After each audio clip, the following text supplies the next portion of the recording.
Thank you. Thank you all for showing up here this lovely morning, very early in the morning, choosing us over Rich Dad, right? Rich Dad, Poor Dad. Yeah, that's a good choice. I had a joke. Had a joke with our real estate agent back in the day. Every time like the seminars came to town, all of a sudden we wouldn't get any deals because we would go around and we'd make offers on one REO after another. And so this back in 2011, 2012. And so we'd go out, look at 15 houses, make 13 offers and get 2. And, unless the seminars came to town, and then we get 0. But then the next 2-3 weeks later, when all of their offers fell through because they had no idea what they were doing, we'd get them all coming back to us. So we started calling them Simmon offers. And so, yeah, but here, this is the real thing, where we talk about really important, albeit extraordinarily boring topics, which is what we're doing now. So I will be going over due diligence, and my brother Philip will be going over property management. So I'm the older brother, so I took acquisition and rehab and gave my younger brother property management, which is the way to do it. I also, I think most of you were here on Tuesday as well, but I am offering a free book for very little, and actually no money.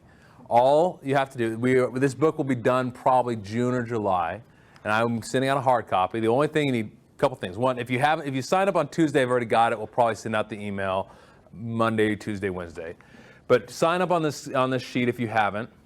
And then I need to share this guide. I'm on a due diligence kick, which is why I'm giving a presentation on due diligence. If you share this article on Twitter, LinkedIn, Facebook, everyone you got, just send me a screenshot of what it is, of one of them. That will be satisfactory, although I want all of them. And then after I send out the book to you, if you could be so kind as to leave a review on Amazon. That's more of a gentleman or lady agreement or whatever. But all that, free book, all you got to do is press share. So please do that. I'd appreciate it a lot. So on Tuesday, I talked about our general strategy, why I thought buy and hold was so powerful. It's the ideal method: income, depreciation, so you don't pay taxes, or at least not as much, equity buildup over time, appreciation, and the ability to use leverage.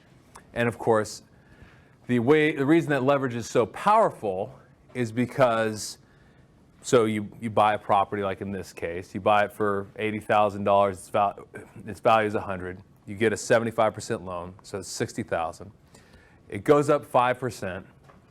If it went up, well, let's just say it goes up 5%, you actually make 20% on your money because you have a 75% loan. So if it goes up $5,000, you go $5,000 on your $20,000 investment because you have a $75,000 loan. That's a 25% return, actually. The risk, of course, with that is that if it goes down, you lose 25%. But if you have an equity margin, you buy with 20% equity in the property to start with, all of a sudden you're insulated from that risk. If it goes down 10%, so be it. You still have 10% equity if you get, or even more. But the problem is a lot of real estate investors, especially new investors, but plenty of seasoned investors, think they're getting an equity margin, but aren't. We've had deals in the past where we thought this is an A deal or this is a B plus deal, and all of a sudden realized, no, this is a D deal. This is maybe even one of our worst deals. We've had deals that we thought were some of our best turn into some of our worst, and it almost always had to do with screwing up the due diligence part. And so due diligence this is our little circle, right, for the BRRRR strategy: buy, rehab, refinance, repeat. Due diligence is one of the key aspects in buying, and it affects every single aspect of the acquisition. We'll call it the BRRRR circle. I guess we're going to coin that now. And the reason is because if you miss something, your rehab's going to go over budget, your rent's not going to be there, you're not going to be able to get refinance out as much as you thought because it won't appraise where you want it to, or you can't sell it as much for what you want. So there's a good book I recommend reading called the Checklist Manifesto. It goes over all sorts of studies and looks into different industries. It looks into the medical field, business, government, everything. And it's found that just having a checklist is extremely, extremely effective. It really increases people's productivity and reduces mistakes multiple times over. And so with due diligence, this is all the more important. And even if you've done it 1,000 times, not having this checklist to go through, things get missed, things get skipped. A lot of this, due diligence is not the most fun, entertaining thing that there is. It's rather dull.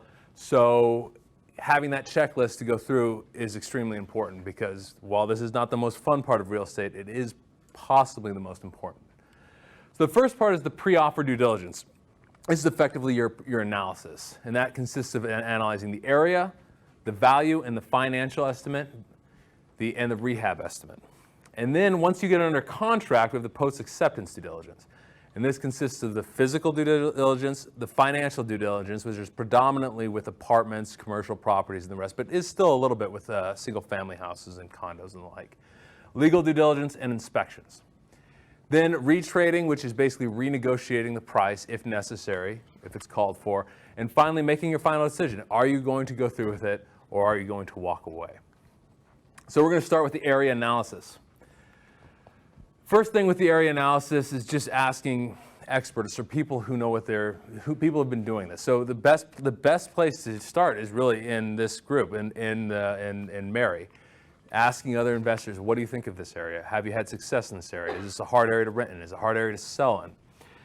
You can go onto Bigger Pockets or other real estate websites and just go. They have all sorts of local forums. You can just ask about this particular spot. With regards to Kansas City, there's one helpful forum thread that I consistently bring out, which is just a list of every zip code in Kansas City and whether they think it's a good area to invest in or not for rentals. Property managers and contractors are other good people, but pretty much anyone in real estate and the like. I highly recommend viewing the area, driving around, not just especially for out-of-staters, not just looking at Google. I'll get to that in a second. But also go drive around at night too. If in rougher areas, that will become very apparent. And ask the people who live there, like, is this a nice place to live? Are there crime issues? How do you like it? They have a better experience in that area than just about anybody else you're going to meet. Actually, they literally have a better experience in that area, or more experience in that area than anybody else. So it's highly recommend worth asking them. In fact, it reminds me of a fourplex that a friend of ours bought, and he did not do this beforehand, and then he was selling it because it didn't turn out very well. And he had it under contract, and the day before it was supposed to close, the buyer comes to the property and runs into the neighbor and says, and just starts up a conversation. How do you like living here? And it's like, well, other than the drug dealers and prostitutes, I guess it's okay. That property fell out of contract the very next day. So there are a lot of free websites. I'll get into them more specifically in a second. There are also some paid services and various reports that you can get on the city on the whole. So one of the things I mentioned, especially if you're buying out of state, which isn't so relevant here because there's not really a reason to buy out of state if you live in Kansas City, but Google Earth it always makes things look nicer than they actually are. So that's one of the reasons I highly recommend going there. Just smelling the smells, the sights, the movement really kind of brings it to life. This is Linwood and Prospect, which is one of the rougher areas in town, and yet it looks just fine in a still frame.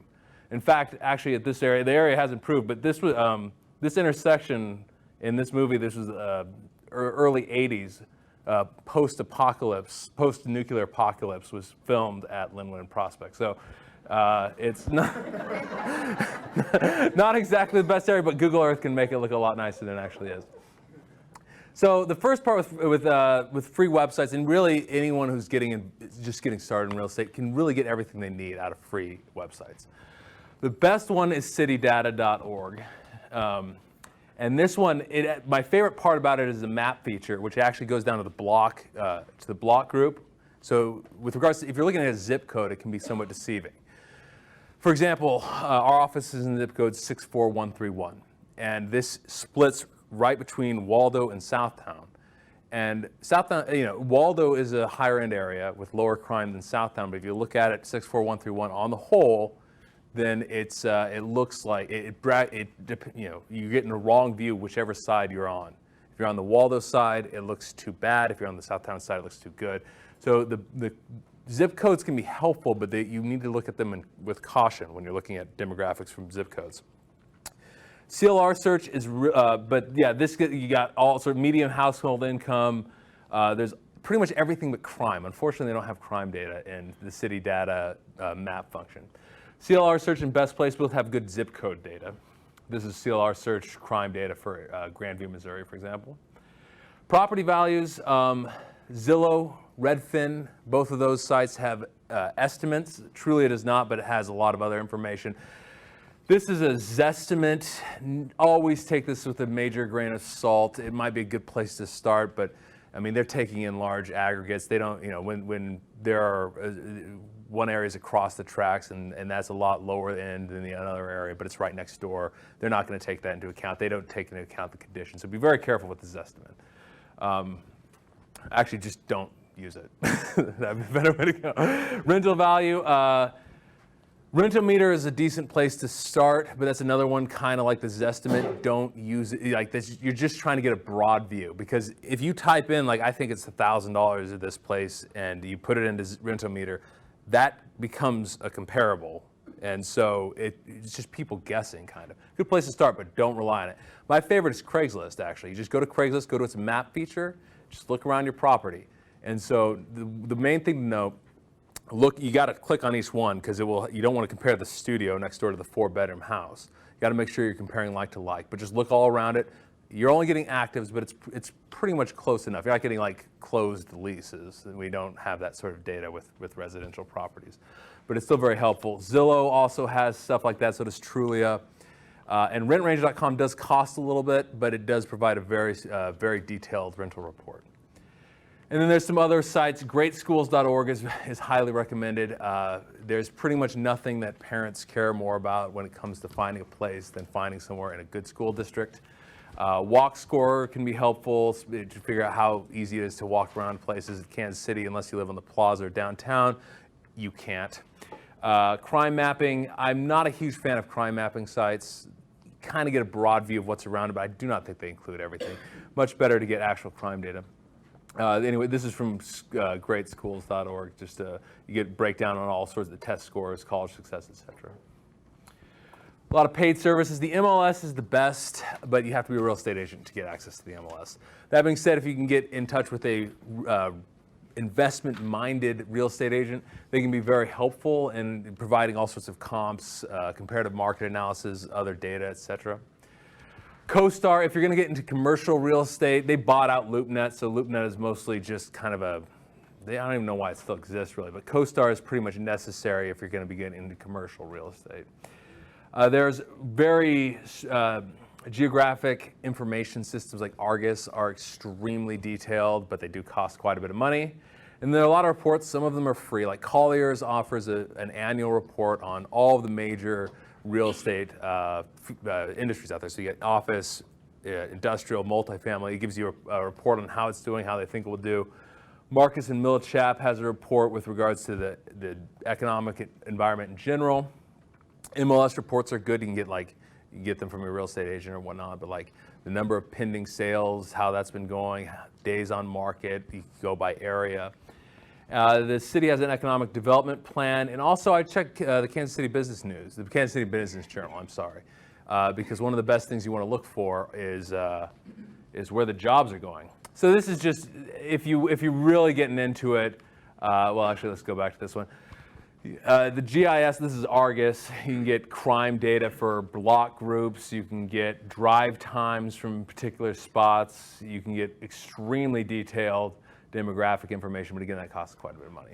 So the things you're looking for increasing home values, or at least stable home values, increasing population. You don't like, for example, Grandview at one point I think was the 7th fastest dying city in Kansas City, or in the country. That's not a place, you don't really want to invest at that time, but we'll come back. But then IHOP came in to Grandview, and then after that, the Intermodal and Honeywell came in just south in Grandview. That was a great time to start buying Grandview. So that's why it's good to check in where the job's going in. And that's why you're looking at like Kansas City Business Journal and things like that. When you hear that the Intermodal is going down there, that's a good time to get in. When Cerner just announced that they were going to be building the largest office development in the history of Kansas City, where the old Bannister Mall was, that was a great time to buy around there, and we did that quite a bit. So you do want to be checking where the jobs are coming in. Low crime is, of course, something to look for. Good schools, increasing rents, or at least stable rents. High occupancy, and this you can really see driving around. If there's a lot of boarded up properties or properties that have burnt out and aren't being fixed, or just lawns that are just overgrown and haven't been taken care of. You can tell there's a lot of vacancy, but a lot of sites like CLR Search and Best Places also have vacancy rates as well. Per capita and household income, you don't want to go too far below the median unless you're specializing in low-income housing. The unemployment rate, of course, education levels is a little bit less or so, but something to look at. And then economic diversification. If it's all reliant on one thing, like Detroit was, that puts you at a higher risk. So the next we want to look at the value and financial estimate. So there are 4 main calculations that we use. The most, we're going to focus mostly on the comparable market analysis to try to make sure that we're all into this property for 75% of its market value. We can refinance out all or most of the money that we put into it that would successfully burr out, and we have that equity cushion. Well, also the rent to cost, which is very straightforward, cap rate and cash flow, which have mostly to do with apartments. We'll discuss that shortly too. So this is a property that we just got, actually. It's up in north of the river. It's a 2-bed, 1-bath, 773 square foot house that was built in 1940. Very simple, no garage, no basement. But very cheap, only $26,500, although it is a bit of a wreck. It will require about $30,000 to fix up, and it's a small house. So we're going to run through this real quick. We're going to go back. We're going to do a quick demographic analysis, and then we'll do a CMA, which is a comparative market analysis. So the property is located in this block group here. That block group has a $57,000 median income per household, which is just barely above the national average. So we're looking at a very, lower middle class neighborhood. Nothing special, but good for rentals for sure. Violent crime is slightly above the national average. Property crime is a little bit below. This again, it's a lower middle class neighborhood. Very good for rentals. Nothing special, nothing to write home about, but exactly what we want in terms of rentals. In terms of being right in the middle of which is where the school district is, rated 5 out of 10. So the first thing we're going to do, this is the MLS, and again, you would have to be a real estate agent to get access to this, but you can always find a good real estate agent and ask them to do something along these lines for you. This is what we're going to look for. First of all, we're going to look at active, pending, show for backups, and sold. I don't care if somebody was withdrawn. Well, I care a little bit, but if something was withdrawn or expired, it's not really a comparable. It's not something we really want to look at. Only want to look at houses. Single-family condos are no good for us. Generally, you want to get it within the last 6 months. Sold in the last 6 months, at least in the last 12. If it goes beyond that, it's becoming very, very sketchy whether you can compare it all. I split the difference. We're doing 9 on this one. Same bedrooms and baths. Now, there is a discrepancy between 2 beds and 3 beds. 3 beds is like the bare minimum for like a family. 2 bedrooms, you might get roommates or a couple with no children or something like that, or just one person. But 3 bedroom is really when you start to get people who will stay for a while. 2 bedrooms is a bit more transient. And so so when I'm usually comparing, I might compare a 3 bedroom to a 4 bedroom, but I usually try not to compare a 2 bedroom to a 3 bedroom. And then finally, this property was built in 1940. So we're going to look at properties that were built between 1920 and 1960. You usually want to be about 15 years apart. You don't want to compare new construction to something that was built in 1920 or something like that. And so this is what we find. This is the map. All of the sales are in black, actives are in green. And a lot of people this is where our house is, right? A lot of people just take a diameter. They just go within a mile or something like that. I am not a fan of doing that because this highway here, this area is quite a bit different than what's west of it is quite a bit different than what's east of it. It's like across the tracks, right? So there's these natural barriers, and you usually don't want to cross them. So I don't like this doing a diameter. In this case, I took everything around there. Like these houses are just as far away as these houses are from our subject. But because of the natural barrier there, I'll take the ones south, but not the ones west. So we got all these properties. We go down from 40,000 all the way to 133,000. So that's a massive discrepancy. So we've got to dig deeper and figure out which ones actually make sense to use. And this is what a full listing looks like, just so you know. Now you can ask your real estate agent to put together something called a CMA, which is a comparative market analysis, and it looks something like this. There are all sorts of different things they can include or not include. This is a list of all the active properties, pending properties, sold properties. Now, the MLS data often is missing certain things that you got to go find. Like, if you can see here, there's almost none of them have the square footage. Very odd. And when I was in Oregon, we came from Oregon originally, price per square footage was like gospel. That was what it was. In Kansas City, it's important, but it's not as important as some other things. So it varies by the market, but there is some stuff missing here that we'll find here in a second. Then it can compare them just across the line. So this is just straight up compare. These is not the Beacon property we're looking at. This is another one. And then give you all sorts of different sorts of reports, price per square footage, average days on market. This is 244 days on market, which is a very long time. That means these properties are sitting. And then you can get some graphical representations and the like. I like to export the CMA or those comps I had into Excel, which is an easy thing you can do from the MLS, or you can ask your real estate agent to export them. And then I have these key categories. And then a couple of them, like with the square footage, they didn't have them, so I had to go to the, you can go to the county records. Actually, usually they're on the MLS as well, but you can go directly to the county's website, go to the tax, and look up the amount of square footage that there is for each of these properties as well. And then we just go down each one of them to figure out whether or not they make sense. So this first one, Wheeling, is only 558 square feet. That's 200 square feet less than ours. I don't know how a 558 square feet house could be 2 bedrooms. That's not a good comp.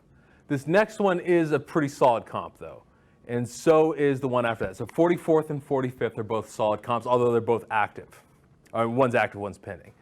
The next one, Wheeling there, is an REO. That's bank owned. And remember, we are comparing the after repaired value. So right now, our subject house, the house we're under contract on, Beacon, is basically in ruins. But we're comparing what it will be when we're finished rehabbing it with these other comps. So I don't care what it is now, it's what it will be. So this is an REO and it's not in good shape. We never want to compare to REOs if we ever can, because REOs always sell for less. The next one is also in pretty bad shape. It's listed as a fixer on the website. Now these next ones, 45th, Lister, Wheeling, and 48th, they're all solid comps. 46th is kind of on the fence. It looks quite a bit nicer, so we won't take it. And then 44th is much nicer. 46th and 49th, the final two here, are both much bigger and much nicer. So we just take out all those ones that are red that we went through. And these 4 are the solds that we really like. These 2 are both, this is active, this is pending, so these are the 4 we're going to look at the closest. Basically, this right here is 49th, which as you can see is not at all comparable to that house, even though it's a 2-bed, 1-bath. So we want that one, we don't want this one. Things to look for. Square footage is extremely important. You want to compare between the square, you don't want houses that are much bigger or much smaller. Bathrooms is very comparable. I would not compare a 1-bath to a 2-bath. 2-bath to a 2.5 is fine, but you need to make some adjustments. You don't want foreclosures. Oh, I missed one there. Look at the pictures online. See if the condition is similar. If there are holes in the wall and or extremely dated, that's a property that you either need to make a major adjustment to, or more likely just not include in your comparison. You want the age to be similar. Bedrooms are, a secondary thing. You want to look at them too, but it's not quite as critical, other than that 2 to 3 gap. Garage and basement certainly need adjustments. I've noticed that generally estate sales and also investor sales, which is both noted on the MLS, sell for a little bit less, generally speaking, but not like foreclosures. I still will use those as comparables, whereas foreclosures are just out. And also the other one there is short sales. It's listed as short sale, those also, and that's when somebody's behind on their mortgage and the bank allows them to sell for less than the mortgage is. And those generally sell for a little bit less too. The style is important, so like splits and ranches won't sell for the same per square footage basis. That being said, this can be a little deceptive.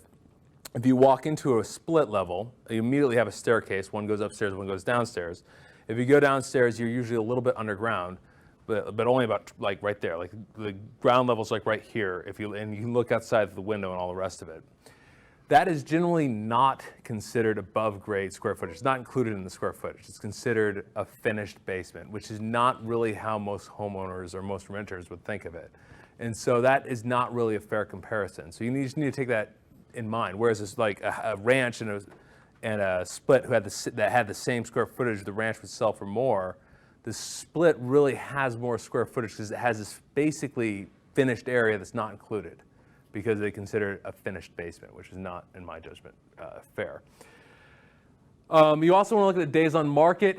If it's been on the market for a long time, or the price, or it sells for a price that's over asking. Well, let's say it's been on the market for a long time. That might mean it's not. They should have sold it for less.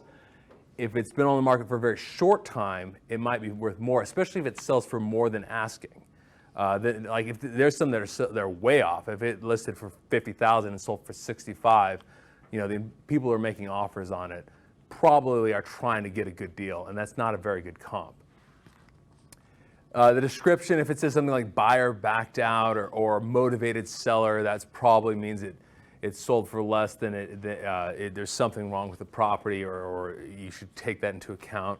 Seller concessions. This is often listed at the bottom of the listing, and you need to watch out for that too, because let's say it's a $3,500 concession, $95,000 sale. It's really a $91,500 sale. And so that's something to keep your eye on. You may need to look at the county records to find the square footage or things like that. And also, if there's no picture on the MLS, that means 99 times out of 100, it's a fixer. So if no picture, it means it's in bad shape. So I just went through these properties real quick, these 4 properties. What we're doing is we're thinking like an appraiser. And what appraisers will do is they'll make adjustments to a property to make them all the same. That's what they're trying to. So let's say you have this house at 4313 Northeast 45th. We're trying to make it the same as Beacon. So it's about almost 100 square feet bigger, so we'll make an adjustment down. We'll reduce the price of that as if we're reducing the size of the house. It's got a basement, so we'll again do that. We're getting rid of its basement, we're reducing its price. But it's not in as good a shape, but it sold almost 6 months ago, and the prices have gone up a little bit since then, so we'll increase the price. And it only had window units, whereas ours will have HVAC, so we'll increase the price again. And we just go through that whole process. We're making these properties as much the same as we can. And so we come up with these adjusted sale prices: $87,400, $90,000, $80,500, and $94,000. So if we average that, we get $87,975. And then I also run through it just to do the price per square foot, which is $107.32 per square foot. If you multiply that number, that's these 4 houses, their average price per square foot. If you multiply that number by the square footage at Beacon, 773, it becomes $82,961. So this house is probably worth between $80,000 and $90,000, and we'll just settle about 85. Remember, it's not a science, it's sort of not an art, it's kind of in between. It's part science, part art, and it's a range. You always think of this in terms of a range. You're not exactly sure where it will be. And the worse your comps are, the less confident you can be in that number. So if your comps are either further away, you need to make more adjustments because there's no 2 bedrooms, there's only 3 bedrooms, or if they've all sold a long time ago. This is often true with rural property. If it's really far away, rural property is really hard to compare because there aren't that many and they're far away and they sold a long time ago or something like that. You just have to be much more careful with a bigger range and less confident in your numbers. This is what an actual appraisal looks like. They just go down all of these numbers. Like here you can see there was a concession, so they dropped the $2,820 because that was a concession from the seller to the buyer. The square footage is a little bit different, so they made an adjustment. You don't need to put together this detailed report, but you want to think in the same way. Some of you have probably heard of the 70% rule. It's a pretty good rule of thumb when working with this. It's just your after repair value multiplied by 0.7, and then that number minus the rehab, which equals your max offer. This is a good way to see how much, if you're selling a property, how much equity you have in it. You can also, we usually just look to make sure it's at 0.75 so we can refinance out all or very close to all of the money we put into it. You can also run down it individually and just say like, okay, this is going to cost $500 for title and $1,000 for my loan fees or whatever. That's a good way to do it too. But this is a really good rule of thumb, and so we'll just run through it on this one. Our after repair value is $85,000. We'll get to the rehab here shortly, but purchase price is $27,500. Estimated rehab is $30,000. So let's do the numbers. $85,000 times 0.7 equals $59,500. And that minus $30,000 equals $29,500, which is my max acceptable offer. And we got it for $27,500. Rent to cost is very simple. I add the closing cost as 2 loans, our private loan up front and then refinancing it plus our closing costs, just making it even $60,000. Rent, my estimate for it is $895. And so $895 divided by $60,000 is 1.49%. Now the big thing about rent to cost is you want to only compare like areas, preferably the same area. If you compare Ruskin to, Mission Hills, you're not going to, it's not going to work. Well, first of all, if you're renting in Mission Hills, you're doing something wrong. Or doing something right, but very stupidly right. I'm not sure. But yeah, so this is one of our best rent to costs in a long time. We used to aim for about 1.5% in areas like this or Grandview, but generally it's gone down. Right now we try to get at least 1%. And if you, real quick, if you ever heard of the 2% rule, where you want to get 2% rent to cost, throw that away. It's the worst rule ever. It will send you right into war zones and Skid Row. You will only get 2% on paper. It's a good way to bankrupt yourself. Cap rates, we'll talk about this real quick. This is just the net operating income of a property divided by its price. So this is really used for apartment complexes, but you can use it for houses too. The tricky part is the expenses can be really variant, like if you have a move out or a big turnover or if they just stay. So our rental income, $895 a month for 12 months is $10,740. We'll put a vacancy rate at 10%, which is pretty moderate. Expenses, there's the 50% rule. There are all these rules, 7% rule, 2% rule, 50% rule. 50% rule just says that your expenses, your operating expenses will be a half of your income. That is really high for houses. It's usually less. It's probably more like 40%. But we'll throw it in here anyways, just because. So our net operating income is $4,833, and then the cap rate is just $4,833 divided by the price of the property, $60,000, 8.05. And we're generally looking, it depends on the area. The cap rate is useful for apartments so much so because every apartment's different. You can't make them the same. You can't turn, this 60 unit into this 47 unit. So you boil it down to this one number, which is just the, how much money is it bringing in versus how much does it cost. But you got to compare similar areas. You can't compare a really bad area to a really good area with the cap rate. But generally, we want to be above 8. It used to be above 10, but things got tougher. Cash on cash return is just, we'll start with cap rate, same thing. Got $4,833. Now, we're going to assume we get a 75% loan on this. 75% loan, $45,000, 8% interest only. That's $3,600 a year, which leaves us a cash flow of $1,233, $102 per unit per month, which is really what we aim for, at least $100 fully financed on houses. But this is high, so we're going to say it's okay. 75 for apartments. And then the cash on cash return is just your net operating income divided by how much money you put into the property. Not what the price is, how much money you put into it. So in this case, we put in $15,000 and got a $45,000 loan. So it's $1,233, our cash flow, divided by the amount of money we put in, $15,000, and it gets an 8.2% cash on cash return, which is actually a little low. If we had fully financed it, our cash on cash return would be infinite. So that doesn't really work that well. This is how it looks on an apartment complex. There are 10 key numbers, 10 key expense items. 4 are fixed, not quite. The taxes, you want to go with the previous year generally. The insurance, probably about $250 a unit.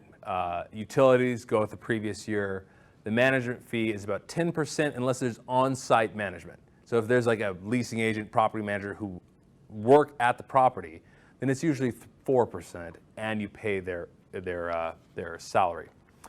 The variable costs, repairs, we usually go between $500 and $700 a unit. That's turnover and maintenance. Contract services was like snow removal or cleaning the hallways or things like that. It's about $200 to $400 a unit. This is per year, by the way. General administration, $100 to $250. Marketing, $50 to $150. Payroll, if there are people, if there's somebody who works on staff. If it's off-site, then you just have a higher management fee, and that's $0, but it's usually $800 with $1,100. And the reserve or your recurring capital expenses. These are items like, the roof will go out once every 30 years, but if you're going to own this property long term, you need to account for that. So this is basically accounting for long-term capital projects, not short-term operating expense, not maintenance, but like the HVAC going out and stuff like that. With apartments, it's usually about $3,000 to $5,000 a unit per year. Houses a little bit more than that. So a couple tips with cap rates. Use real numbers whenever possible. Try to get their actual numbers from the previous year and use those. If the actuals are lower than the range I just mentioned, or they just seem really low, bump them up to the minimum. Like, you just assume that they're not special. It will cost at least the minimum. If you can looking to get a RUBS program, if it's all bills paid. So if the apartment's paying all, if you have to pay the water or the electricity and the gas, you can put in a utility chargeback or a RUBS program, which just charges that takes the total utilities for the building, charges about 95% of that back to the tenants. You can't make a profit on it, so it's usually set at 95%. Make sure to account for economic vacancy. Don't just assume because people are in a unit, that's good. If they're not paying, it's actually worse. And deals are often done with, apartment deals are often done with equity partners, or usually through a syndication. And this is just something you need to account for, that you're splitting the equity in different ways. And so the cash on cash, the cash flow, cash on cash return, all those things get a little more complicated. Briefly go over more complicated numbers. This is something to look into if you're going to get into apartments and office buildings. Return on investment is just the annualized return on investment for the entire course of the investment. So this example, the total return was $268,000 on your $200,000 investment over 10 years, which is 134% return or 13.45% return per year. This is a lot better than cap rates in a way, because cap rates don't take into account how much you're going to sell it for, how much you're going to make next year, how fast rents will grow, etc. But you've got to assume a lot. You got to estimate what you're going to sell it for, what your income is going to be. So it's a lot more assumptions, but it gives you a bigger picture. The best is, of course, the internal rate of return, which is the discount rate that makes the net present value of all cash flows from an investment equal to zero. It looks like this, so obviously you guys got that now. So no, basically what the internal rate of return does is cash now is better than cash later, because you can invest it and make a return. So internal rate of return looks at when you get the money and when you spend it. So it's almost always lower than the ROI. So in this case, it's the exact same thing as the last time, but you're only making 11%.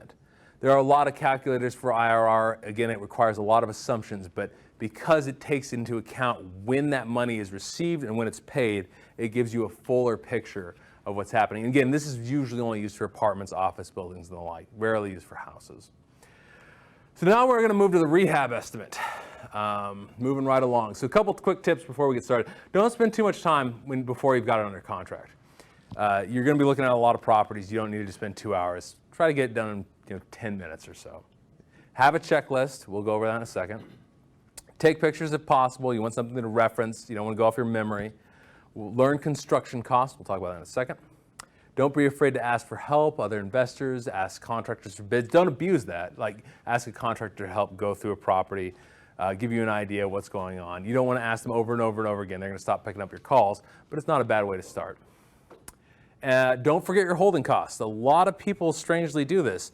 Especially if you're getting a loan, if this rehab is going to take 6 months, you got to count 6 months of loan costs. Even if you don't have a loan, you got to account for insurance and taxes and utilities, and you also got to count you got money that's not working for you. So always make sure to account for your hold costs.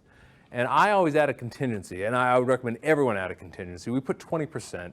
That depends. Jay Scott, for example, just takes the high estimate for everything he does. So he's thinking the toilet costs around 150 to 200 or something like that. He'll always go with 200. The reason for this is because you were always going to miss something, or something will come up that you couldn't have seen, like it's behind a wall. There's no way, you really can't tell. Or it works, but it doesn't work once it's had a load. So let's say you test a faucet, it works. But when somebody actually lives there or is actually working on the property, it can only last a couple of days of that, and then breaks. That stuff happens all the time. I've never heard of an investor in my entire life who's complained about over budgeting. It's not a thing. It doesn't exist. Every mistake is made the other way, under budgeting. And so I always add a contingency and always recommend that you do as well. As far as learning construction costs, contractor bids are the best way, I think. Getting several bids up front, you can see kind of the ranges of these different items, and you should always ask for itemized bids. Never say like, give me what the whole thing will cost is one number, or even by room. It's worthless. Doesn't do you any good. They'll hide large expenses in there often. If there's a big expense on something that doesn't make sense, you can just cross it off and not have them do it. And it's a good way to learn those costs too. Is this ceiling fan is costing $125 or $175, and indoor door is costing $125, $150. These numbers start to just come ingrained in your mind. Of course, a lot of that depends on the material quality you're using too. Talking to other investors is always a good thing, getting their feedback. Talking to contractors, again, you can ask them to go through, give you an idea what they're thinking. Again, don't abuse that. Buying people lunches or coffee is a good way to get a few of these in, a few freebies. You can go into Bigger Pockets and ask for feedback. Home Advisor, I'm not, they've got estimates about different things. They're very broad, and I'm not a big fan of it, but you can look at it. I do recommend that everyone buy this book. It's by Jay Scott. It's the book on estimating rehab costs. It's very high quality, and it's really the only book on this subject that I've ever seen. And it's one of the biggest challenges that real estate investors have, and everyone's screwing it up. So highly recommend buying it. He broke it down into 25 categories of items that there are. I split it, made it 26. I split foundation and basement. And we just have this sheet. And this is my one-page sheet when I walk through a house. I fill this sheet out. I make estimates for all the different items. Oh, actually, it's on this page. Reviewing your results is really important. Okay, we'll talk about that real quick, and then we'll come back. So every property we do, even the worst ones, we always review the results, because the best way to figure out what a property will cost is what the previous one that was similar to it costed you. Now, a lot of people don't like looking at this because it's often bad, but I mean, if you're basically budgeting blind, and then you're budgeting off of your mistaken belief about what budgeting worked on your next one if you're not actually reviewing your results. But the funniest story is the Sydney Opera House. They budgeted at $7 million and it ended up costing $102. So, I'm not kidding you. Anyways, back to the sheet. This is our sheet. So I fill out each of these items. I just put a dollar figure based on them, make a couple of notes here if I need to. And so, we've got, roof, gutters, soffits and fascia, siding, exterior paint, just all the way down to the bottom. And then I add a little bit for knickknacks, sewer line contingency if it's an older house. That's especially in an area that sewer lines are bad. So if I know like Grandview's got terrible sewer lines, I'll probably put $1,000 contingency there. Electrical contingency if I feel like the electrical is really sketchy, like if it's off and it looks like an old panel or something like that, I might put a little bit of money there. Punch out items, just that little cost at the end. Holding costs, how long do I think it's going to hold, add it up, and then I add the full contingency, and then I add all this stuff together and I have an estimate. It looks like this when it's done, although this is our real estate agent put this together. He gets a little lazy, didn't fill that number in, but he did do the math at least, so I'm going to call him out on that. Philip, actually, could you hand out that copy? And if people want a copy of this, I'd be happy to send it out, maybe have Kim email it out to everybody. But this is a copy of our one-page sheet, and it's just real quick and simple to go over. So here are a few things to look for when you're going through. If you see a fuse box with these little circular fuses in there, those need to be replaced. They're old, they're bad. You need to put an electrical panel in there. Usually costs about $1,000 to thereabout. Also keep your eye out for Federal Pacific panels. These are garbage. They do nothing. They don't, electrical panel is supposed to trip, so if there's an overload, it turns off. These don't, so they're just there for show. These smaller ones will say Federal Pacific on them. On the panel, will say like right there. You can barely see it. Federal Pacific. I've only seen them in apartments, but so I've never seen one in a house. But I've seen these in houses. These are Pushmatic panels. These are better. Most electricians will say you should replace them. They do work. I've heard mixed things, but generally these are not good and generally need to be replaced. They're just Pushmatic because you just push. If you ever see foundation cracks, that's a problem. You can epoxy them, but if they're going sideways, that's a bigger problem than if they're going up and down. Up and down, you can usually just epoxy them and brace them. This can be a much more serious issue. It's actually called a hydrostatic crack. Mold is something to keep your eye out for. So you just see like mold on the bottom here. If you ever see them cut, like the drywall just cut up from the bottom to the middle or something like that, always means there was mold here. Now mold is easy to get rid of. If it's just a tiny little bit, you can just kills it. If there's a lot like that, you can just cut it all out. The problem is always making sure it doesn't come back, because mold comes from water and dark places. That's where mold comes from. Most mold is actually not toxic, but good luck telling a tenant that. And then, so the key is like, how's the water getting in? Is it a leak? Is it coming? Is there bad grading outside? Is it just just nobody been there? It's just gotten really musty for a long time. I mean, the big key is figuring out why is there water there, and that's the thing you have to determine during your due diligence. If it's very simple, like the grading's terrible or the sump pump is broke, it was broke several years ago. Okay, that's good. If you don't know where it's coming from, that could be a big problem because you might not be able to get rid of it. Roofs, if you ever see this kind of sogginess or if the shingles are lipping up, that means the roof is very near the end of its life. In addition, you can look at the side of it and you can see how many layers there are. There should only be one. If there's two, that's bad. If there's three, that's really bad. If there's 3 layers or more, it almost certainly means not only is the roof shot, but the decking beneath it is shot. And you're gonna have to pay, that's just the plywood that they put at the bottom. You're gonna have to pay to rip off substantially more and rip off this decking and replace it, and it's gonna be almost twice the cost. We're actually dealing with that right now. So that's something to keep your eye on. Saggy or lipping up means bad. Other things to look for, ungrounded electrical outlets. Now there are a lot of ungrounded older houses, it's very expensive to upgrade this, so it's not a lot you can do, but it is something you wanna be aware of. You can just get an electrical tester from Home Depot to do that. Plumbing leaks, I'd run the water if you can get the utilities on. Make sure there's no leaks in the basement. Make sure you check underneath the sinks. So make sure check around the the stool, the toilet there, and make sure it's not like soggy and soft. That means there's been a leak and there's dry rot.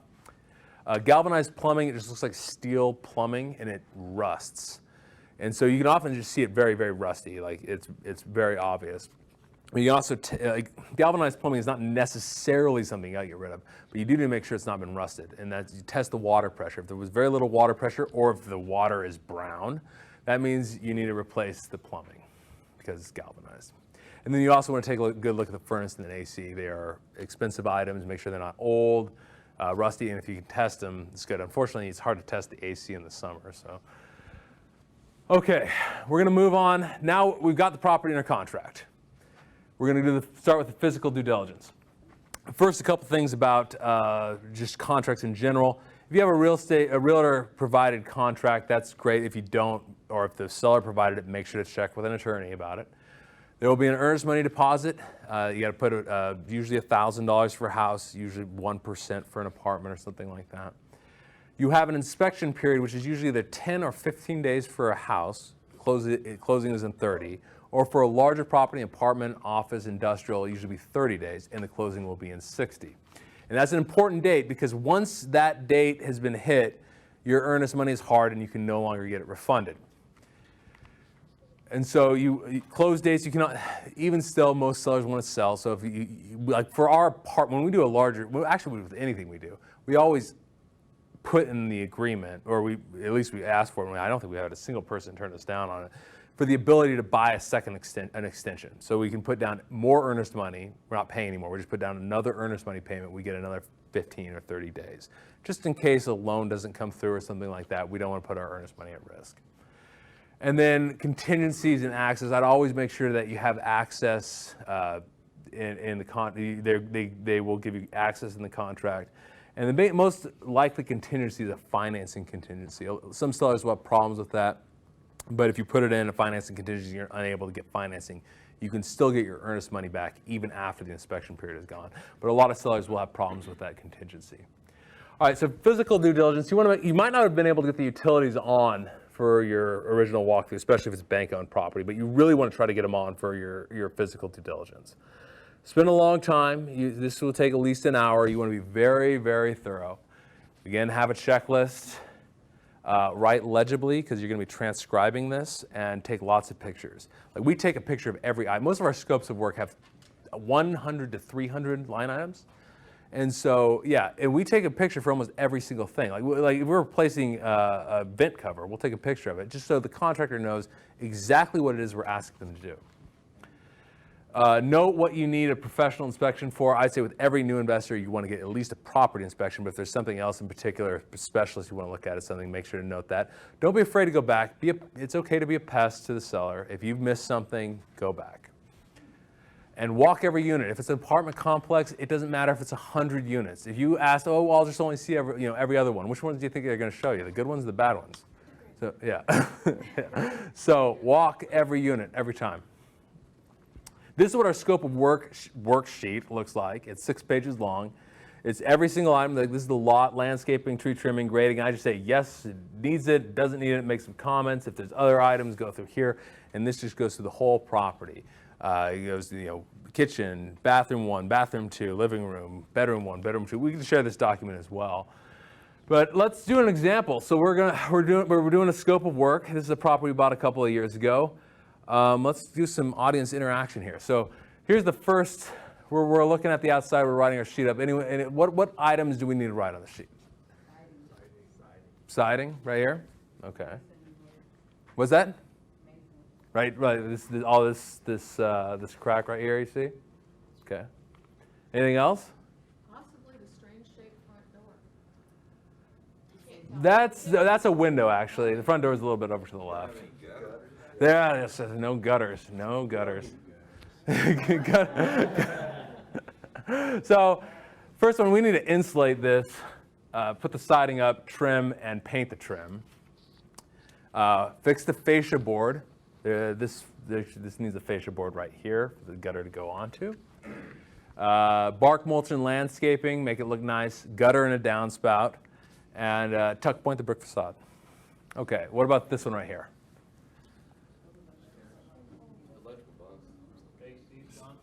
Yeah, okay. AC's gone. So he grew legs and walked off.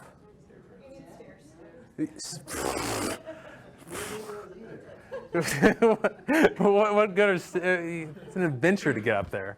Okay. What's that? Basement window. Basement window is a bit of an, I would probably not replace the basement window just because this basement is not very accommodating. I love these gingerbread houses, but their basements are not that inviting. So yeah, we need AC compressor plus the line set. They grew legs and ran off. That's unfortunate. We might even want to put a cage on it because this is a little bit of a more higher crime area. And so cage costs about what, $350?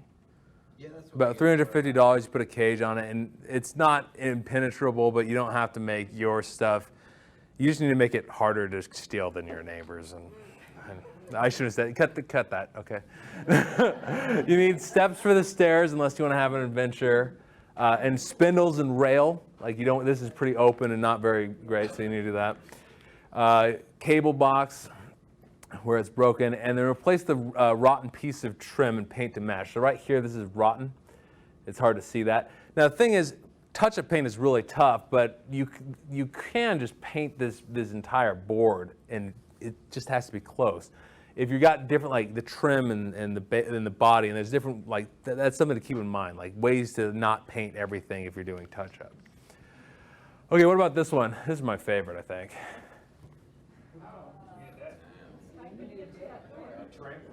The trampoline?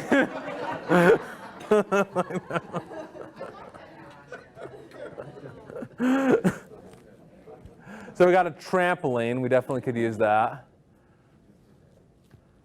All right. We got wood rot right here. We could fix that. Get a new fascia board in there. This is the back of the house. And so this is a door that leads to the basement. So it's a walkout basement, but it feels more like a walkout dungeon.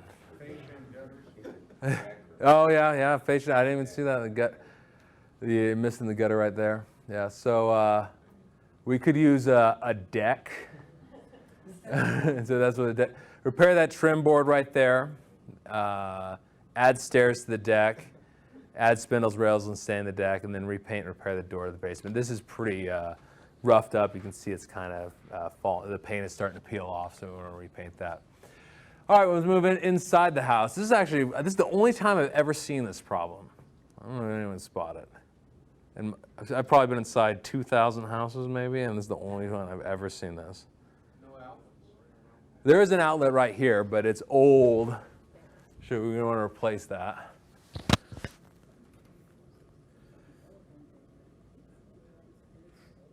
Any guesses? Under the lights? We do need to replace these light the switches because they're old and yellow, and I think and they just look awful and gross. And new light switches and outlets are really cheap, and they make the house look a lot newer. So we almost always replace those. Is the floor stripped all the way to the base? Yeah, you're very close. This has been sanded all the way down. It has not been refinished though. And so the weird thing is they did not sand the edges. That still needs. So we need to go around and sand the edge of this entire room and then refinish the floors. I know, yeah. They did the easy part and then got out.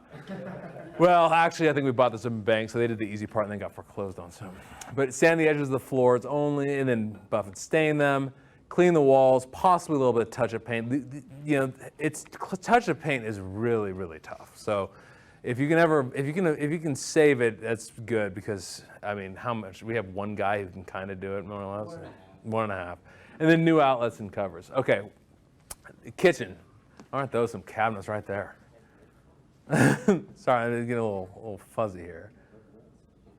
What's that? New countertop? Yeah, butcher block is garbage. What don't you like about it? I don't know. I just don't like it. This is more of a personal thing. I should probably make that noted. That's an opinion. That being said, the new butcher block, I like that. The old butcher block, I don't know. To each his own, each their own. But I'm not a fan. What do you rather? I mean, the best would just be like a granite slab, but for mica, I prefer just the stuff you get at Home Depot or Lowe's, or a tile countertop. But so the main thing is to paint the kitchen cabinets and also replace the poles. The poles here. That often will bring it, like those poles get dated real quick, so they can make it look a lot nicer. It's not cheap. Countertop, because I don't like butcher block. Appliances. Dishwashers are really nice, and this has got a lot of space. You can put a dishwasher right here, so you can remove this. You don't want to remove all of your cabinet. You want to make sure there's sufficient cabinet space. If you remove this, put a dishwasher in right here and plumb it. And that's very simple to plumb because it's so close. And then you can't see that, but regrout the tile floor and install GFCI. GFCI outlets, ground fault circuit interrupter. You want to have them in any bathroom and kitchen, anywhere near water, because they shut off immediately, and so people don't get electrocuted. All right, final one, and this one's not a good picture, but so this is the bathroom. What's that? Oh yeah, that's not high quality. It looks like a stadium restroom or something like that. Panels over the toilet. Yes. The toilet is right here. You can't see it very well because it's a terrible picture. Fortunately, I couldn't go back. Yes, new vanity for sure. Okay, let's take a look. So we got, you can't see that again, regrout the tile, but replace the vanity because it's terrible. Blinds for the window. Install GFCI, and you know what, here, I don't think there's a medicine cabinet here, so you might want to put a medicine cabinet right there. Can't really tell. Bad picture. So last one right here. So this is pretty simple, just in a room here. What do we got? Closet door. Anything other than the closet door? Okay. Possibly a ceiling fan. Yeah. Could need a ceiling fan. Okay, yeah. Or I'd probably replace the outlet completely, just because get them. Don't forget about the door stops. That's a good way to get holes in your wall. So always make sure to add door stops, both the front door for the door and the outlet cover and the outlet. And maybe the door handle. This door handle is very old. Get a nice brass one in there. So this is kind of the process of going through. Oh, I got one more here. We'll just go through this one quickly. This duct is not doing anything, so you need to run ductwork and vents. Pin up the PEX plumbing. A lot of times in the basement, the plumbing is just hanging there. Pin it up to the rafters. And fill in this gap here. You might use foam for that, but be extraordinarily careful. It expands. Everybody screws up foam. It's terrible. And then clean out all the garbage. So that's kind of the process. You go through all of those things, and then we fill out this scope of work, and we put it into 4 sections. And so the first one is pre-construction work. Pre-construction is anything that needs to be done for the construction to start. So this could be the electricals all shot. Let's say the panel's been, like some copper thief came in and ripped out all the wiring in the panel. You need to put that back in before you can start the work. Or the most common is there's just a bunch of junk and you need to remove it. So anything like that, anything that needs to happen before the job can start. Then we break it into the main construction side of it. And this is everything done by the general contractor, if you're just having a main handyman or perhaps your employees on staff, everything done that's not being done by basically a specialist. Now you might do it differently. If you subcontracting every single thing, you might have just a long list of subcontractors. But we usually have a key guy, a main handyman, general contractor employee doing the work. So we put in that as the construction side. Then we have the vendor list, which is everything other than that done by a specialist. So let's say the contractor's not doing the painting, so we'll have the painter. They almost never do the carpet or carpet and vinyl person. The appliances, maybe the HVAC, the electrical, all of those things that is done by a particular specialist or particular vendor. And then the punch out is the last items. Those are the things you don't want to do particularly before the paint. So this would be like putting the blinds in, putting the outlet covers on, putting the light fixtures on, installing the appliances, the final cleaning, those things. And then we put it into Smartsheet, which looks like this. Now again, this is our way of doing it. You don't have to do exactly the same, but you want to have a consistent process, that checklist that you go all the way through. Ours is Smartsheet. It's like Excel on steroids. We have each of the items. So there's no pre-construction here. This is where the construction begins. And then below this is the vendor list. Although we have done it other ways where it's the construction and then the punch out is just like another, instead of being all the way at the bottom, it's like the bottom of each of these sections. So there's a lot of ways to do it. You just want to do it the same each time. And then we have our budget, which we put a budget in for any of our rehabs, and that's the only we see. And then we send this sheet out to anyone who's bidding it, and they put their bid in. And if they have an item that, if they don't understand it, they make a note, or if they think there's something that they think we should do, they put that in there as well. They make a note there. And that way we're comparing like to like. Always ask contractors to use your sheet. If you get their version, their scope or their bid, and then you get another contractor's bid. Well, this contractor didn't bid items 6, 19, and 47. And this contractor didn't bid items 22, 93, and 104. And so, comparing them becomes very tricky. And especially since often they're in a PDF or something like that, and you can't directly compare them. So we always ask them to compare on our sheet. We don't show them what the other contractor did. That way we can just put the numbers right next to each other, and we can see which one's better. Will you share that with us? I'll share an example with you. It's each one's different, but I'd have to share an example with you. Yeah. What's that? I was just telling her Smartsheet's a website. No, yeah, it's a paid service, but yeah, I can't remember what it costs, but it's not bad. General tips: if you can't turn on the utilities, add an additional contingency. You just be more careful. Soon there's going to be more to repair. If you can't tell whether the foundation is coming in, now if it's more than 6 inches, you might have to push that wall back, and that can be close to $10,000. So, but you can go back on the outside and run your finger along the siding on the bottom.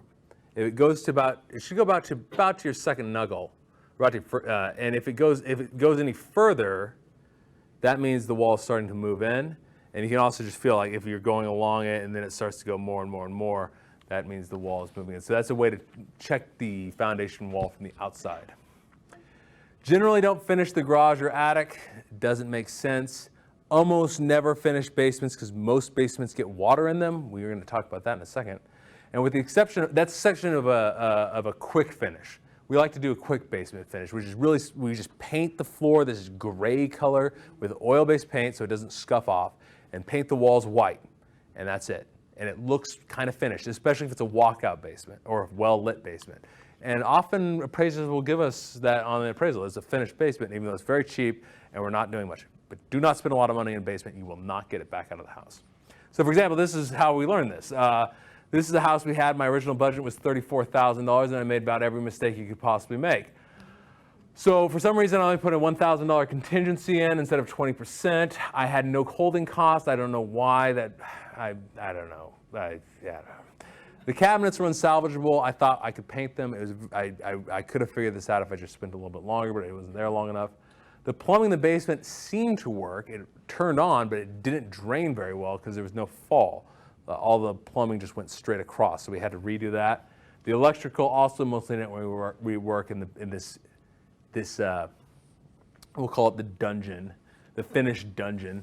And my estimate was generally too low, and the basement added very little value. It was a 4.2, but it really, the one bedroom and one bathroom in this finished basement, you know, it added so little and we put so much into it. So we ended up spending almost $57,000 on one we budgeted $35,000 for. That's a sick feeling to have, but it does happen, and it's important to review these things, and this is a great lesson. No more finishing basements, even though it was half finished to begin with. It was half finished, and so we're like, let's just finish it all the way. No. Don't finish basements. All right, financial due diligence. So this is mostly for apartments. Now there is if the house is leased, you certainly want to do this due diligence, but most of it is getting all sorts of documents to make sure that what you think is true is true. So the T12, and that's just the previous 12 months of operating history, and you want to get a couple of years of that. You want to get a current rent roll, make sure see who's in it. Aged receivables report is a report that shows all of the who's behind on the rent and by how much, which is important because you'd rather have nobody in a unit than somebody who's not paying. A list of recent capital improvements. What have they done? Have they redone the roof? Have they done HVAC or anything like that? The last 2 months' bank statements or deposit slips. We just bought this house actually in Shawnee, and there's a house that the owner lived in, and they're moving, and there's this tiny little house thing, a one-bedroom house that's also in the property, non-conforming unit. And so we asked for the deposit slip showing that that person had paid to make sure that, because they didn't have a lease, so we're going to sign a month-to-month lease with them because why not? But we're not going to do that if they're not current, so we asked for a deposit slip. You might get a little pushback on this, but you want to make sure that the money that they're asking, that they say is coming in, is actually coming in. And then you want to get the leases, and if it's in an HOA, like a condo or a house that's in an HOA, you want to get the HOA bylaws. It's very important as well. There are two key things to look for. Well, actually, there are a lot of key things to look for. The first one is bad debts. If they're using accrual accounting, and there's two kinds of accounting, cash accounting and accrual accounting. Cash accounting means if I spent money, I account for it whenever I spent it. So if the money, I pay, let's say we're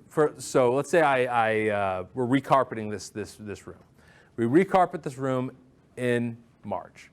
Okay, accrual accounting says we did it in March, we're paying for it in March, even if the check goes out in April. Cash accounting says the check went out in April, we're paying for it in April. There's a tricky thing with accrual accounting though is bad debts, because accrual accounting says we made all the income of all the units that are leased. So if you have $5,000 a month in income from these units, you made $5,000, and you charge off your bad debts. So if they didn't pay, you charge it off. So let's say you have $2,000 in bad debts, you come to the conclusion it's not going to come in, you charge it off.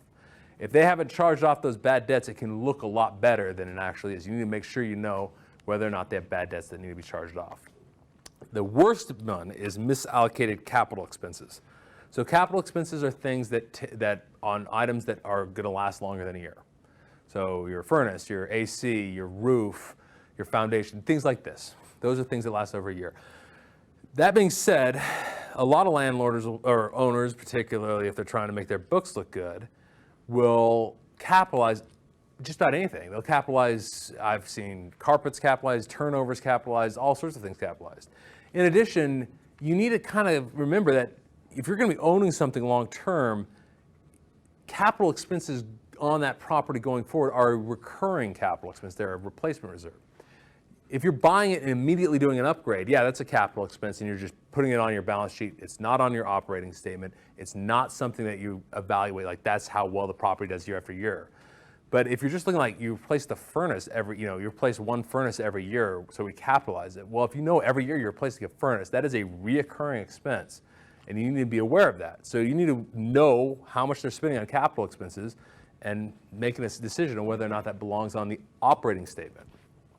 If their expenses are really low, that probably means that they're hiding something or they're not doing their accounting right, and you should just assume it's going to be more than that. And often, if they're self-managing, they won't have a management fee. And so if they don't have a management fee, you've got to include it even if you're going to be self-managing. Because any buyer will put a management fee in there and take that out of your net operating income. And so if you're buying it on a cap rate that assumes no management fee, you have no you have no buyers to sell the property to that will assume that. You need to put a management fee in there. Okay, we'll go through an operating statement. This is for an apartment that we looked at one time. This one is really interesting because this number right here is collection loss, which is like, what does that mean? Well, this is collection loss. You asked the agent about it, but what this was in this case was they were offering major concessions, a month off, 2 months off, I think at one point. And if you see it, it starts up here. It starts up here, it's just kind of, it's not really going down. It kind of goes up and down and up and down. And that makes me think that their rents are actually higher. Like they might have the rent at say $600 a unit, but they can't rent it for that. You put that as a number into your sheet or into your pro forma, and you should never use the seller pro forma. Pro forma is an estimate of the future. Always build your own. The sellers are always false. They're always too optimistic. But this probably means that their rent is too high because they're giving all these concessions and they can just keep doing it. So that's something to keep your eye on. This is going into the expense side. So we're looking at all of these things. There are a couple of things that might just ask questions about right here. They have a payroll expense, jumps from $2,700 to $54 and then drops down again. What happened there? That's something you want to ask about. Did they hire somebody and then fire somebody? This right here is probably easily explainable, but you want to make sure you know. This is the utilities expense. It's consistently at $4,000. It jumps to $7,500, then drops to $130, and then it goes down to $3,500. Probably they're on cash accounting. They paid for this month and both months here. We want to make sure that's what happened because it also jumps up to back up to $7,000 here. So what's going on? You want to look through the operating statement and ask questions like this. And here at the end, this is important too. So this is their net operating income. That's all of the operating, but here's their list of capital expenses. So their net operating income was good, but if you add all these capital expenses in, it's negative. They've lost money running this property. And so we have, we got the HVAC replacement. Okay, it's really, really centered in this month, but is that just because that's the summer? It's like, remember, HVAC, it's a big apartment, this is a 126 unit apartment complex. HVAC goes out consistently every year. I mean, how old are the rest of the units? These are things to look into. Like, should you assume that we're going to have a similar amount? That's pretty high, but you assume you have at least a lot every year? Same goes for exterior painting. That's a lot. It probably means you're not going to have to paint it again, but maybe you got to do the roof next year. And then what on earth do they medical disposal? What is that? So lots of questions. Unfortunately, a lot of times you get a statement that looks like this, which is just a complete mess. So this is a property with 16 duplexes. And so this is a mess. I mean, these are their expenses per year. They don't have it lined up, and it's not either in a complete form like this or on a monthly form. It's just like, here's each property and each item, and you've got to take all this data and like add all this up. Those are the taxes for it. Put that in your pro forma line item as for taxes, and here's insurance, and here's materials, and you got to take all their data and put it into your pro forma. And it can be messy, but remember, this can be an advantage too, because this will scare off a lot of people. But if you can, now, and it's a little bit more risky, but it will scare off a lot of potential investors. So you take this, you put it into your pro forma, and then you can kind of come to a conclusion. But remember, if you don't have good data from the seller, you got to be a little bit more careful because it's a higher level of risk. Because you're not as, it's just like if you don't have good comps. If you don't have good accounting, it's a higher level of risk, which is another thing. If you own property, and Phil might talk about this, well, probably not, but if you own property, never skimp on accounting because that will hurt you in a lot of ways. I mean, it can hurt you in missing fraud or missing opportunities to cut costs. It will also hurt your sales price because you're going to scare off a lot of buyers. When you're looking at a lease, here are a few things you want to look for. You want to look at the rent, make sure it equals their rent roll. So you're going through each lease. It's very simple if you have one house. It sucks if you have 100 units because you need to look at them the same way you look at every unit. Make sure the rent is equal to the rent roll. Same, the type, a lot of month to month. It is a year long. Banks will shy away if you have too many month to month leases on a large apartment complex. The deposit, make sure it's equal to the lease. Who pays the utilities? I mean, are you buying, like if you're buying a house and they're rented out to somebody and you don't, all of a sudden you realize you're paying all of that tenant's utilities. That could change things very substantially. Pets, do they have one? Is there a pet rider? Do they pay pet rent? They should pay pet rent. You should always demand pet rent. Phil will talk about that. What's the late fee? When's it applied? Are there any special or weird arrangements? We've seen a lot of ones like with repairs. You never want to let a tenant repair a property. You never want to give them a rent discount to repair a property. But some landlords, especially kind of the mom and pop ones, somehow think it's a good idea. You need to end that if it exists. A couple other things, Section 8 or other voucher. Are they getting any government assistance? And then if you are going with commercial properties, you will want to get an estoppel certificate. Now this basically, you send a estoppel certificate to the commercial tenant. This is like, if they're a restaurant or a shop or something like that. This is not generally for standard multifamily residence or something like that. And they fill out like what their terms are as well. Like on the lease, this is what our rent is. This is how long our term is. That way you can make sure that the information that the seller is giving you is right, because it's really, really important. With commercial properties, it's extremely important to get good residents because you don't have very many of them. Okay, now we're going to move on to the legal due diligence. So legal due diligence, first of all, if you contract, review it before you sign. If you have any questions about it, make sure to talk to an attorney. One of the big things is permitted work or zoned correctly. If you have a duplex that was a converted house, it probably was not permitted. And that can be a problem when you try to get it refinanced or sold, because oftentimes appraisers won't look at it like it's a house or like a duplex. We have one of these. And you can check with the city, go down and check with the building department to see if it's been zoned correctly. So say that again now, if you have a duplex. If it's a house that's been converted into a duplex, like a converted home, if you can tell like it's one of those big houses that you see throughout Hyde Park, they're often converted into duplexes. More often than not, those are not permitted. So you want to zone it back? You're not zoning it, it's I mean, you can usually it's kind of like semi-grandfathered in. It's just, you can rent it off in the postal office. Almost always the postal office is set up. But it can be a bit tricky with regards to refinancing it and getting it appraised out, to appraise out, or selling it. It can be a little bit tricky in that respect too. So the cash flow can be good. No, yeah, you can reconvert it back to a house, sure. That's expensive though, but it's mostly something you want to check on. And you also, if you check on it and it has, or you could actually get it permitted after the fact. Which is just cost, and they're probably going to make you upgrade some things and change some things, and so that's a bit risky.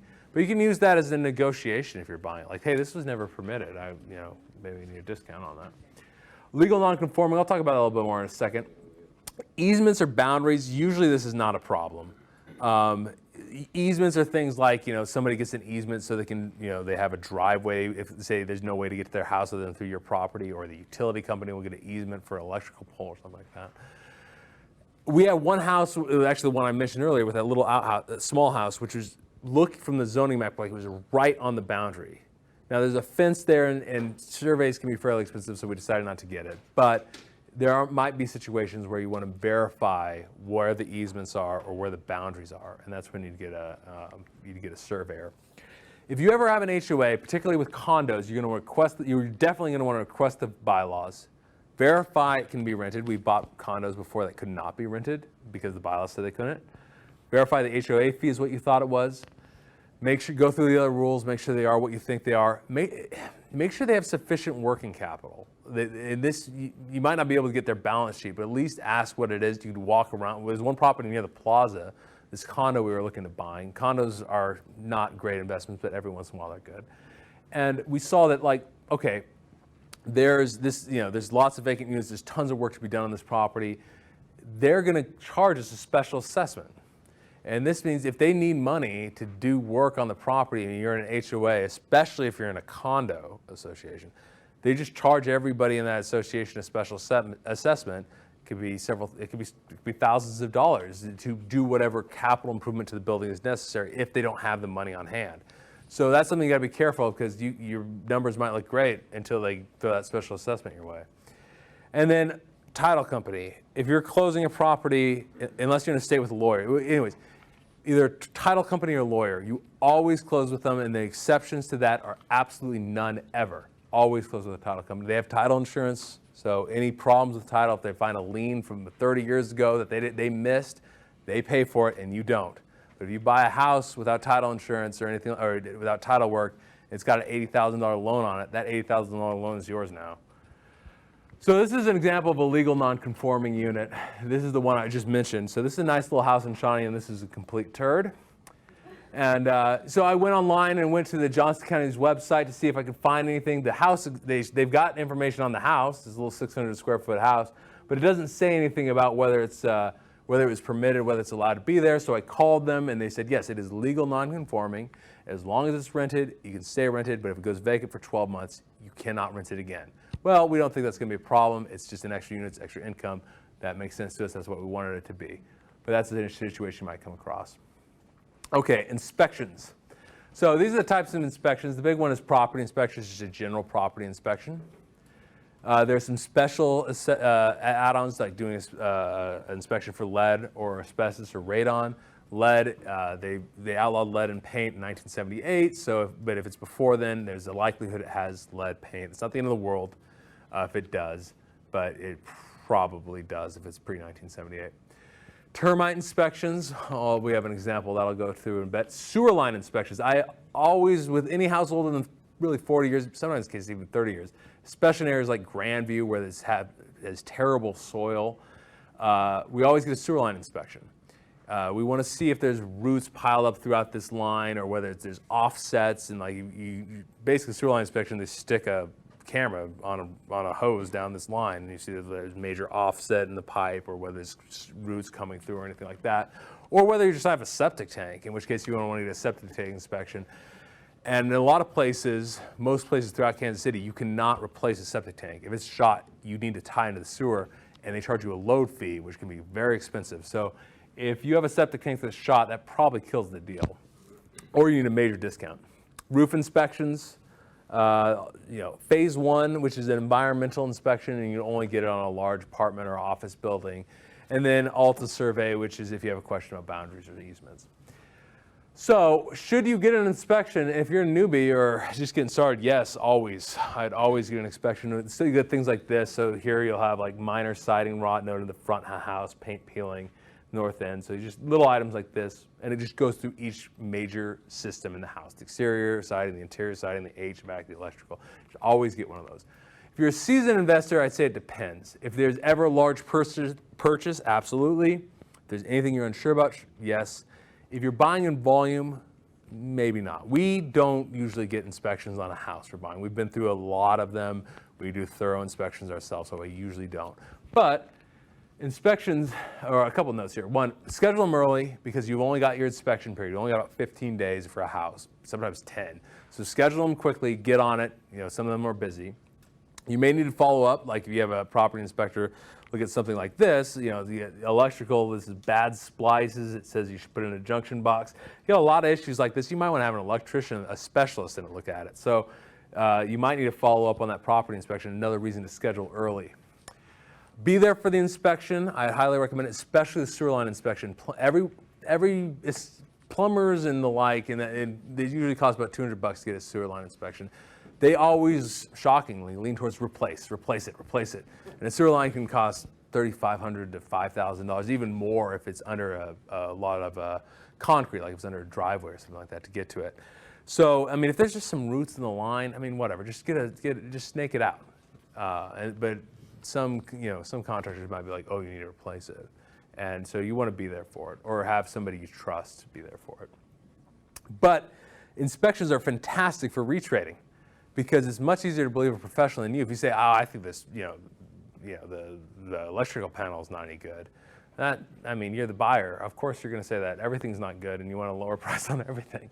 But if an inspector says that and you have it in paper, that's a great tool to renegotiate. So we're going to go right to retrading, which is just the real estate way of saying renegotiating. I don't know why I have it. This is a house we bought a couple years ago.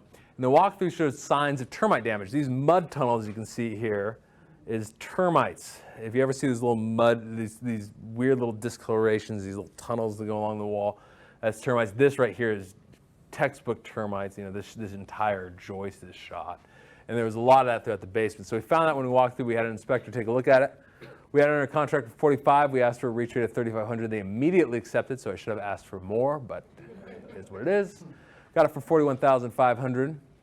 And remember, you must retrade before the inspection period ends. If you're after it, your earnest, I mean, you can still try, but your earnest, you've lost your leverage. Your earnest money is now forfeit. So you want to get on it. You don't wait on your due diligence. And that's the house that, after we finish, it looks really nice. And so the last part is the final decision. And this is, there's two main things. The first one is to ask for what, well, let's go back here. Ask for what you want, both when you're both when you're trying to buy the property and also when you're retrading. And this is probably the most important thing. These 2 points will make you a better negotiator than probably 90% of the people out there. The second one is always be willing to walk away. You know, never get attached to a real estate deal. I mean, there is a tendency in real estate, like, oh, that's a beautiful house, it's so cute or whatever. It is just an investment. I mean, yes, we want to make nice houses for, you know, and provide good housing for our residents and all the rest of it, but it is just an investment. No one would get emotionally attached to some GE stock or something like that. So you always need to be willing to walk away. If you lose that ability to walk away, that willingness to do so, you've lost your leverage in the negotiation. And the person who's not willing to walk away is the person who will generally lose that negotiation. What we like to do with any larger purchase is basically play devil's advocate. And you can do this if you have a partner. One person can be the devil's advocate and the other person not. Or you can do it with yourself and just make the best case you can not to purchase the property. Like, what is your case not to do it? It's assuming like you've gone through the renegotiating process, you know where they're at, and you don't want to make a habit out of renegotiating. You only do that if you have a legitimate reason to, otherwise you get a reputation. But I mean, certainly do it if there's a legitimate reason to. But if there's a good reason not to purchase the property, there's a tendency for people to want to be consistent. Well, I got under contract, I did all this work, now I have to close it. Make sure that's not just following through on being consistent, because that's the process you start on. Make sure it's still a good deal to you. It's still the deal you want to buy. And if, like this is one this is a 74 unit we got under contract. They told us our occupancy was going to be at 90%, but when we actually got under contract and looked at it, it was at 71%. And then we saw we had some Federal Pacific panels, which were all useless. And then we had mold noted in the ceiling in many units, but they didn't even know where it was coming from. And then we had these patio doors where you can see, like, whenever it's like this, that means there's moisture between the panes and they're completely shot. You got to replace them. And then we had visible damage from wood-destroying insects noted in the following units, all these units. And then my estimated rehab budget went from 100 to 375, and I think I was still undershooting it. So this one, we started the process of considering the renegotiating, and we're like, just no. It's not any good. We walked away. So you got to be willing to walk away, and that one would have been a disaster. One bad deal can prevent you from doing the next 3 good ones, the next 5 good ones. So you got to be cognizant of that. So, but if the due diligence goes well, close. Buy the property. Being a real estate investor is about buying real estate. So this is not all doom and gloom and finding reasons and excuses not to do something. If it all, you're going through this process, and if it all works out, buy it. And don't worry about being perfect. There's a lot in due diligence. There's so many items here, and we could go even deeper into this if we had more time. But it's you're never going to be perfect at anything, and you're not going to be perfect at due diligence. The most important is follow your checklist. Be very thorough. Be very careful. And if you get most of it, you will, well, first of all, do a lot better than most people, and you will almost certainly be okay. And sometimes it's the deals you don't do that make you rich. And so that's kind of the last thing last thought I would give you. It's not what I don't think the rich dad poor dad people are going to be talking about that. But yeah, it's about, especially as I mentioned on Tuesday, we are probably sometime in the next year or two going into recession. It's all the more important now to be buying right. It doesn't mean to stop. I would never recommend just stop buying, because predicting the market is a fool's errand. It could go another 2-3 years, who knows? But it does mean be more careful. Make sure you're getting that equity when you buy it. And this is all the more important. With that, I will open up the floor to any questions, and then go ahead. How does this process differ when you're buying through a wholesaler? So the inspection period, you know, that kind of thing. I've had some say no inspection as is. It's much faster. Wholesalers almost always want it done in 10 days or thereabout. And so whenever I'm working with a wholesaler, I want to get out to the property almost immediately. And I want to take a look at it. Now, again, I don't generally do inspections on this, and you might have to, that might be a situation where you can't really do it, even if it's a new investor, which just means you have to be more, that's another contingency to add. There's an example. We bought a large portfolio of properties a couple of years ago. And one of the big things, this guy did not want us to go through every single house because it was just, there's too many of them. It was a big hassle. And so we only got to see a scattering of them. And I said earlier, always walk every unit. Well, this one we couldn't. So at one point I just picked random ones. I want to see this one, this one, this one, this one, this one. But that just means you got to add a bigger contingency. So if the wholesaler's like, you can't do inspections, there's no because we got to close this in 7 days because every wholesaler wants to close this in 7 days. That's usually going to add a bigger contingency to that. But I always at least want to view the property myself. I've never closed the property, other than that one portfolio. I've seen every unit we've closed. And so at the very least do that. And if you can't get some of those, the more inspections, the more things you can't get because of what the seller wants, that means the more contingency you need to add and probably the more conservative you need to be in your offer. Yeah. Do you have, because this is kind of a several line type of answer, do you have a resource for like what dollar amount or ranges that you adjust, going back to CMAs, okay, that you adjust for some of the different things like for square footage, for bathrooms, different bedrooms, age, condition, or is there a resource? It's kind of, that's a tough one. The problem is it depends on the area. Like if you're in Mission Hills, and the properties range from $1 to $6 million, that's going to be a lot different than if you're in if you're in the Waldo and they range from $80,000 to $250,000. Generally, I'd say there's no great resource, but the best way to probably see it is to expand your comps a little bit and see what the differences are there. So like, what does it look like a similar house is selling between a 3-1 and a 2-1? And so it's like, well, okay, that's probably about a $5,000-ish difference. Then that can be your approximate adjustment. You can also ask, you could actually ask appraisers, like what kind of adjustment would you make for this? And again, the main thing is you want to pick comps that are already really close. So if you don't want to pick a comp that already needs a lot of work and compare that to a comp compare that to your after repair value property, that comp you want to leave to the side. You want to find a comp that's very, very similar already, so you don't have to make a lot of adjustments. But it kind of depends on the particular market you're in, and the best way I would say is to look at, usually they're not major adjustments. I probably, for like on that example there, I think for it was like 70, 80 square feet, I added $5,000, and that's kind of looking at the other houses around it, and seeing how much they went up and how much they went down.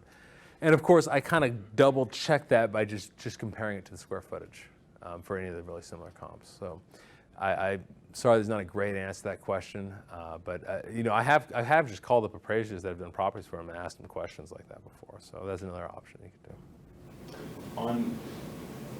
Going back to ungrounded houses that do not have ground you test for the free-form flood. Yeah. Why did you bring that up, and what's basically the net effective result of that? Well, there are a couple results. The first one is Section 8 have a problem with ungrounded? Yeah, Section 8, you have to have grounded. So Section 8 would be off limits for that. The other thing is a general issue with the house that makes it less desirable for sale and also for refinance. It's more dangerous. GFCIs don't work with ungrounded outlets, so you already have a more dangerous bathroom and kitchen. It's sort of just like a permanent, it's not permanent, but a semi-permanent dysfunction this house has.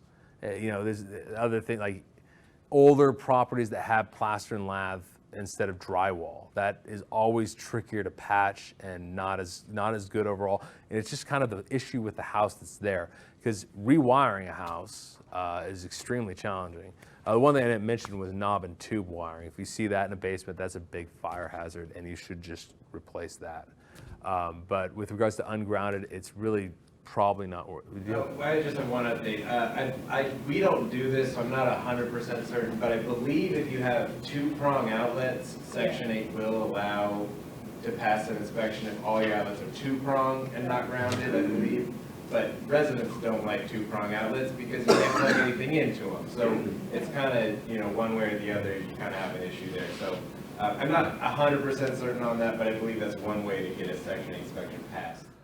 Yeah, I would just say mostly it makes your property less desirable, and or unless you're actually going to go ahead and replace it, and that makes it very, very, very expensive to do.